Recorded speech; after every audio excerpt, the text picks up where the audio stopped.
The future of public education in Florida is in flux. Whether you support or disagree with Governor Ron DeSantis' signing of Senate Bill 266, no one knows exactly how it will impact the higher education system. Thanks for sticking with us. I'm Russ McCaskey. And I'm Nicole Gabe in for Amanda Hall. Well, for better or worse, it could lead to massive turnover in the teaching ranks. Wink News investigative reporter Peter Fleischer has gone behind the scenes with local professors who teach diversity classes. Peter, what's changed since the bill was signed? All that to say, so far, nothing has changed. Dr. Peter Diernewey says neither he nor his bosses have heard from Tallahassee since Governor Ron DeSantis signed SB266, but admits there's a level of worry that is growing locally.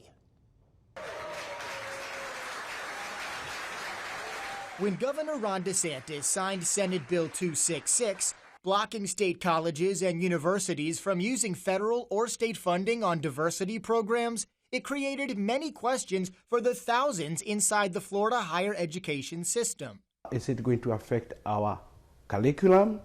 Is it going to affect our jobs? Is it going to affect how we do things, how we treat each other? Dr. Peter Diernewey is a professor at Florida Gulf Coast University who teaches courses in diversity and inclusion. He says he and his colleagues know their future is uncertain.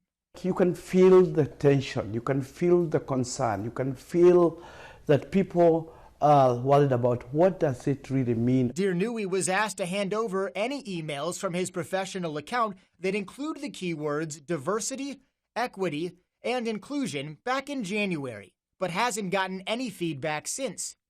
He hasn't been asked to change his curriculum, but plans to abide by any required changes if they come. We are all waiting if we are told to do things differently. We are in a public institution, so we must obey the law. I've reached out to the governor's office numerous times to try and get clarity on how the Florida higher ed system might change when SB 266 goes into effect on July 1st. The office declined my most recent interview request. Before signing the bill, DeSantis explained why he feels major change is necessary. If you look at the way this has actually been implemented across the country, DEI is better viewed as standing for discrimination, exclusion, and indoctrination, and that has no place in our public institutions. Diernewey says that does not match the experience his classes provide.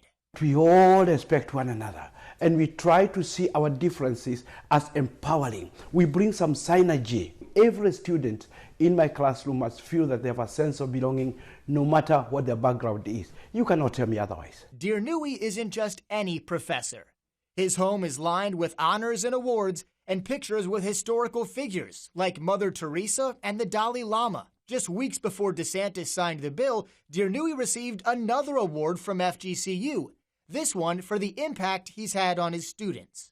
It was a very humbling award. It is actually probably the greatest award any educator can get, that you have been recognized for the success of your students. It is about them, it's not about you. Even as a decorated professional, depending on how the new law is enforced, Diernewey's career could get thrown for a loop.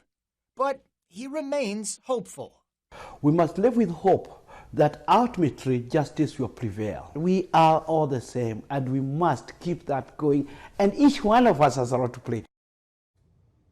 FGCU administration has confirmed to me they've not heard from Governor DeSantis' office since SB 266 was signed earlier this week. We'll continue to follow Dr. Diernewey as the Florida education system continues to deal with changes. Nicole, Russ, back to you.